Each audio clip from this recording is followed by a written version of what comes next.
Akkam jirtu kabajamtoota hordoftoota chaanaalii Qubeen Saayit torban kana miidiyaa hawaasummaa irratti xiyyeeffannoo hunda qabatee kan jiru falmii hammaataa hayyuu siyaasaa Jawaar Mohaammed fi hoogganaa nageenya gameessa Jeneraal Haayiluu Gonfaa gidduutti uumamedha.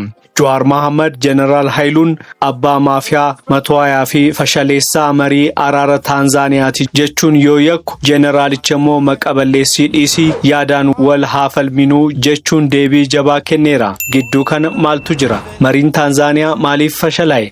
Xiinxala madaalawaa dhimma kanaan wal qabatu qabannee dhufneerra. Hanga xumuraatti nu waliin tura. Falmiin hayyuu siyaasaa Jawaar Mohaammed fi Jeneraal Haayiluu Gonfaa gidduutti dhiyeenya kana ka'e mooraa siyaasa Oromoo keessatti wal shakkii fi garaagarummaa yaada gadi fageenya qabu ifatti mul'iseera. Jawaar Mohaammed barruusaa keessatti mariin nagaa mootummaa fi waraana bilisummaa Oromoo waboo gidduutti Taanzaaniyaatti taasifamee ture akka fashalaa'uuf qaamni shoora guddaa taphate murna nageenya naannoo Oromiyaa dhuunfatee jirudha jedha. Jawaar Jeneraal Haayiluu Gonfaa murna kanaan dura inni maafiyaa matwaayaa jedhee waamuuf madda yaadaa ideological father jechuun yakkeera. Himannaan Jawaar kun jeneraalichi dhuunfaatti dhiibbaa marii nagaa irratti uumuun waboo akka qaama tokkootti utuu hin taane gandaa fi zooniitti qoqqoodnee harka kennisiisnaa tarsiimoo jedhu mootummaan akka hordofu gochuun araara sana fashaleesseera yaada jedhu irratti hundaa'a. Gama biraatiin Jeneraal Haayiluu Gonfaa deebii Jawaar Mohaammeediif kenneen himannaa kana guutummaatti kuffisuun akka maqaballeessitti itti dhiyaatetti fudhateera.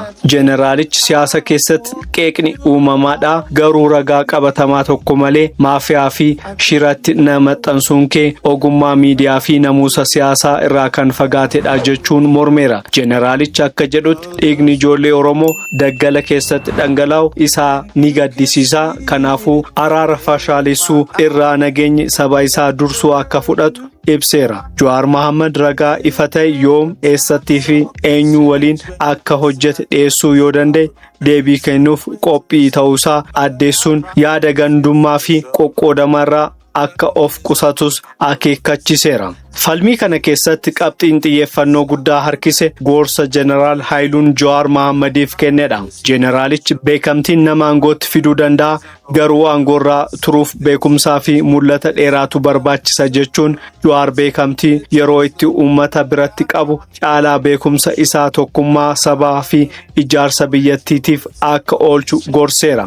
Beekamtiin yeroo hundaa ni dhumataa beekumsi garuu qabeenya hin badnedha kan jedhan jeneraalichi Jawaar dhimmoota yeroo gabaabaa irratti xiyyeeffachuu dhiisee gara mul'ata waaraatti akka deebi'u dhaamaniiru. Kunis siyaasa Oromoo keessatti gidduu feem beekamtii fi wisdom beekumsaa yookaan mayii gidduu garaagarummaa jiru madaalii keessa kan galchedha.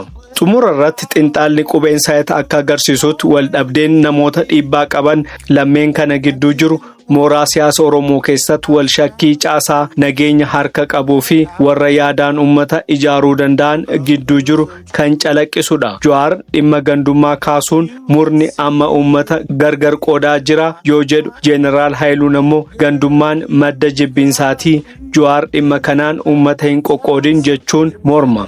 Falmiin kun ragaa irratti hundaa'ee gara marii ijaaraatti yoo hin deebine mooraa qabsoo Oromoo caalaatti laaffessuu fi diinaaf carraa kennuu danda'a. Sodaa jedhus uummata keessatti uumameera. Biyya keenya keessatti rakkoon guddaan nama tokko mo'achuu qofa osoo hin taane yaada sirrii mo'achiisuu ta'uu qaba jechuunis jeneraalichi xumureera. Gara fuulduraatti namootni dhiibbaa guddaa qaban lammeen kunneen atakaaroo kana itti fufumoo yaadaan wal sirreessuun asirratti dhaabuu kan jedhu dhiyeenyatti hordofnee odeeffannoo isiniin ga'uuf qophiidha. Falmiin isaanii kun qabsoo Oromoo ni jabeessamoo caalaatti qoqqoodaa kan jedhus gara fuulduraatti ni ilaalla. Kabajamtoota hordoftoota keenyaa himannaan Jawaar Jeneraal Haayiluu irratti dhiyeesse dhugaa qaba jettanii yaaddu moo gorsi Jeneraal Haayiluu Jawaar Mohaammeediif kenne beekamtii kee caalaa beekumsa kee fayyadamii jedhu akkamitti ilaaltu? Isinoo dhimma kana akkamitti madaaltu? Yaada keessan koomentii jalatti nuuf barreessaa.